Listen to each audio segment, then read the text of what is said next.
It is now my pleasure to introduce the President pro tempore of the California State Senate, the Honorable Darrell Steinberg.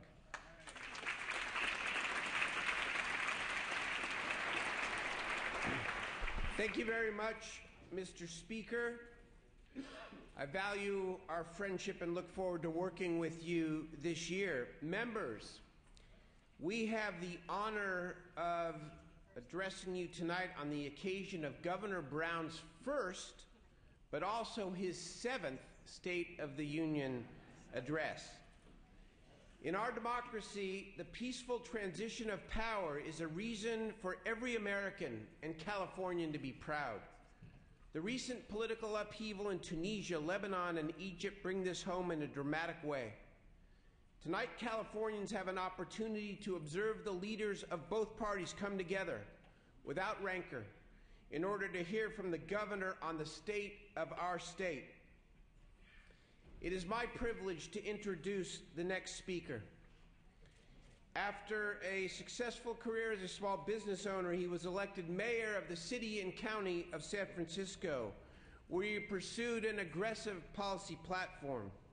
Most notably to me, anyways, through an initiative he sponsored, Project Homeless Connect. More than 20,000 San Franciscans now give their time to help the homeless. This idea has been replicated in over 130 cities nationwide, a truly worthy endeavor. Please give a warm welcome to our Lieutenant Governor, the Honorable Gavin Newsom.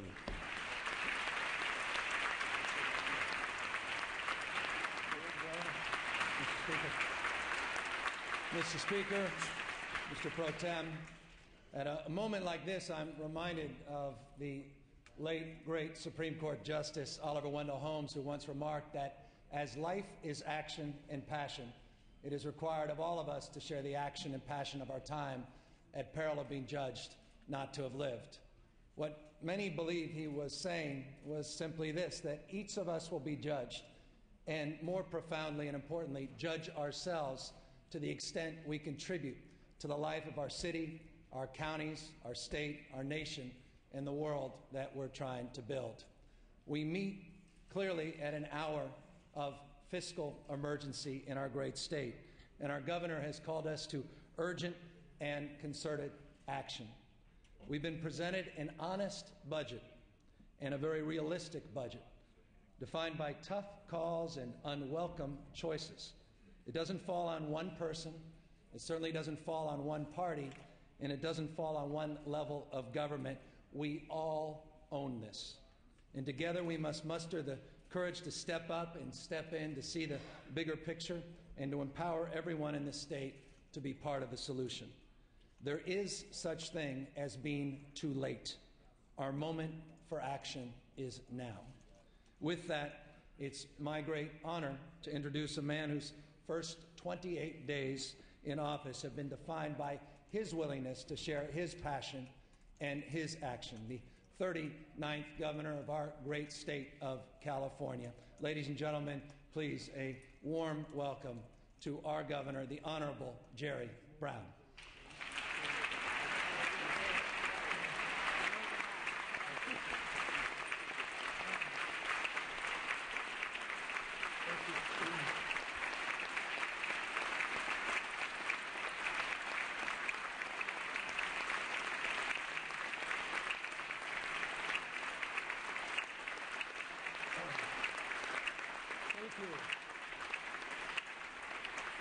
Thank you very much, Lieutenant Governor Newsom, Speaker Perez, President pro tempore Steinberg, Senate Republican leaders Dutton, Assembly Republican leader Conway, constitutional officers, members of the legislature, members of the Supreme Court, distinguished guests, and my fellow citizens. First of all, I want to thank all of you in this chamber for the cordiality and goodwill that you've extended to my wife and me during these opening days of what will be an extraordinarily difficult and wrenching legislative session. I also have to add one more note. Actually, this is my 8th State of the State speech. I know that because alone among Californians and other people, I have actually read these State of the State speeches. And I've actually found where people mix up inaugurations and State of the State speeches. So in preparation for this, I went back and I read them. Tedious, sometimes sobering, and a challenge to do better. So with that prospect in mind, I continue. California faces a crisis that is real and unprecedented. Each of us will have to struggle with our conscience and our constituencies as we hammer out a sensible plan to put our state on a sound fiscal footing, honestly balance our budget, and position California to regain its historic momentum. Although our state's economy has started to recover, we'll not create the jobs we need unless we put our own financial house in order. It's absolutely essential that we do our work boldly and without delay. My intention is to make California again a leader in job creation, renewable energy, and state-of-the-art efficiency, innovation of all kinds, and a solid primary and secondary education system. Our universities are world-renowned. I intend to see that they continue to enjoy the respect of students and scholars throughout the world. We also have to restructure our criminal justice system, carefully realign state and local government functions, and streamline state government itself. All this can happen if we find the courage and summon the will to tackle our budget deficit head-on and deal with it honestly and without any purpose of evasion. This is not the time for politics as usual. The stakes are too high. Our overall financial system, which came close to absolute breakdown, has not fully stabilized. Where we go from here, either more austerity or more stimulus, is hotly contested. Even the cause of the mortgage meltdown remains in dispute. Now, the voters are clearly telling us that our state and our nation are going in the wrong direction. Yet our two main political parties, both in Washington and California, are as far apart as I've ever seen them. Still, I know that politics is at the heart of democracy. It's the essence of our structure of freedom and the way in which we as a people make our collective decisions. We owe it to ourselves and to our forebears and to our children to rise to this occasion, do what is right, and regain the public trust. Kicking the can down the road by not owning an honest budget is simply out of the question.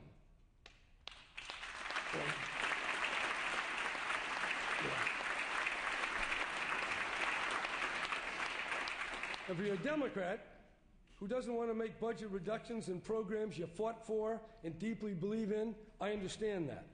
If you're a Republican who's taken a stand against taxes, I understand where you're coming from. But this time, things are different. In fact, the people are telling us in their own way they sense something is profoundly wrong. They see that their leaders are divided when they should be decisive and acting with clear purpose. We're still a very rich society. In 2 years alone, Californians will have added more than $100 billion to their personal income. Yet our state's credit rating is the lowest of 50 states. Unemployment is higher than the national average, and some journalists are calling California a failed state. The Times call out for vision and for discipline. Discipline so that we live within the revenue which the state collects each year, and vision so that we rise above mere party, act as Californians first, and put our trust in the people.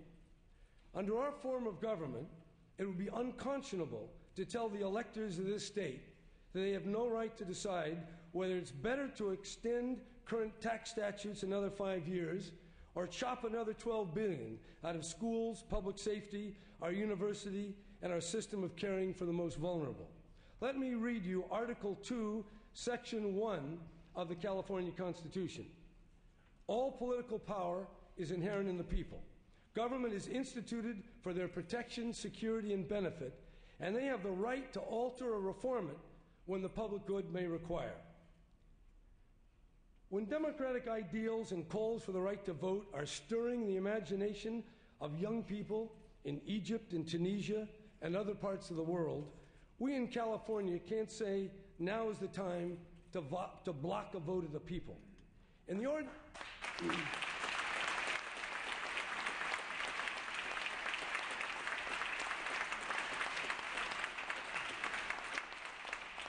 ordinary course of things, matters of state concern are properly handled in Sacramento. But when the elected officials find themselves bogged down by deep differences which divide them, the only way forward is to go back to the people and seek their guidance. It's time for a legislative check-in with the people of California. And at this moment,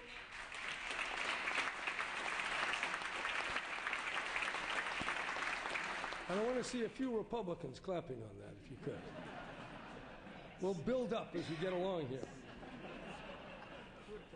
Or if you want to block the people's right to vote, stand up and say, block that punt. At this moment of extreme difficulty, it behooves us to turn to the people and get a clear mandate on how we should proceed, either to extend the taxes, as I firmly believe, or to cut deeply into the programs from which, under federal law, we can still extract the sums required. Unfortunately, these would probably include elementary, middle, and high schools, the University of California, the California State University system, prisons and local public safety funding, and vital health programs. My plan to rebuild California requires a vote of the people, and frankly, I believe it would be irresponsible for us to exclude the people from this process. They have a right to vote on this plan. The state belongs to all of us, not just those in this chamber.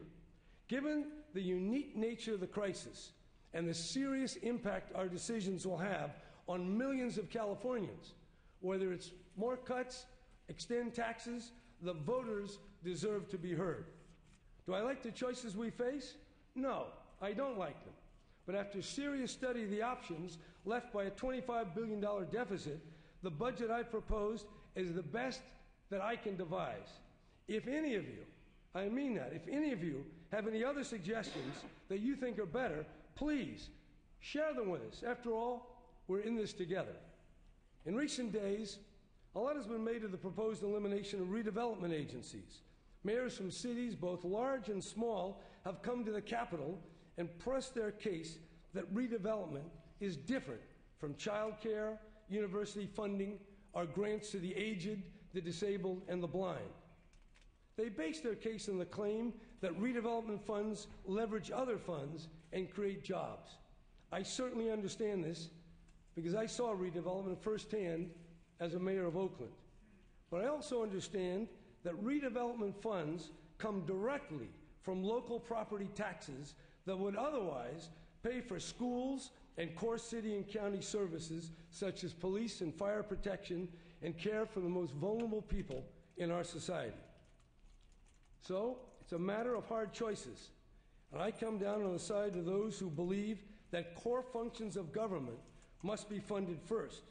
But be clear, my plan protects current redevelopment projects and supports all bonded indebtedness of those redevelopment agencies. From the time I first proposed what I thought was a balanced budget approach to our deficit, both cuts and temporary extension of current taxes, dozens of groups affected by one or another of the proposed cuts have said we should cut somewhere else instead. Still others say we should not extend the current taxes, but let them go away. So far, however, these same people have failed to offer even one alternative solution. And in all honesty, we have a right to get the alternative. This is a chamber of debate. It's a chamber of democracy. And let the different ideas come forth, but let them be ideas that measure up to the challenge before us. As I've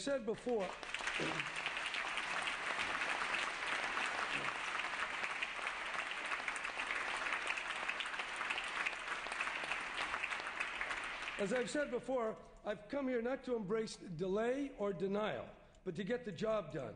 If you have solutions that are truly viable, by all means, present them. We need everyone's best thinking. And you can applaud on that. Republicans, you can applaud. Come on. Best thinking.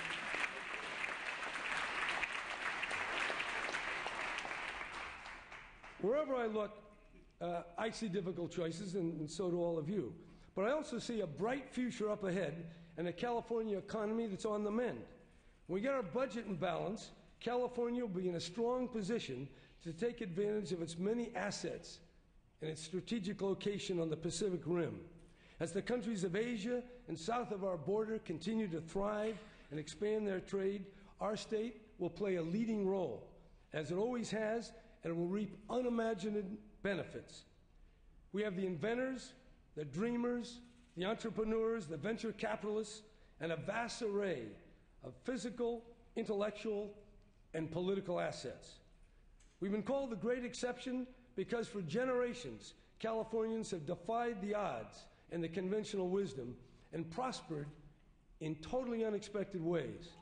People keep coming here because of the dream that is still California.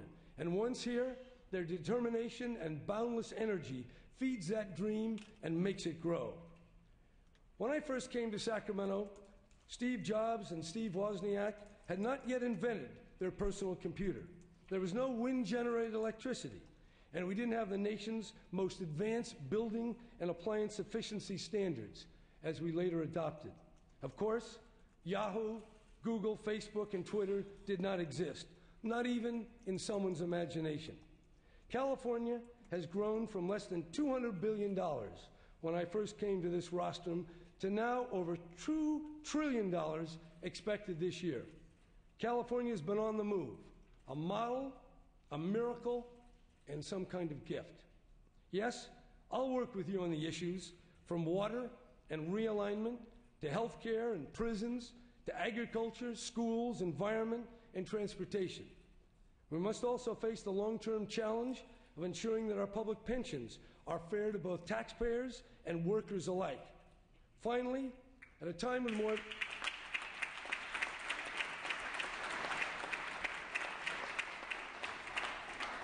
So that's ambiguous, so either side can read into it whatever you want to. In a sense that we want to welcome all possibilities and don't close off too many. Finally, at a time when more than 2 million Californians are out of work, we must search out and strip away any accumulated burdens or unreasonable regulations that stand in the way of investment and job creation.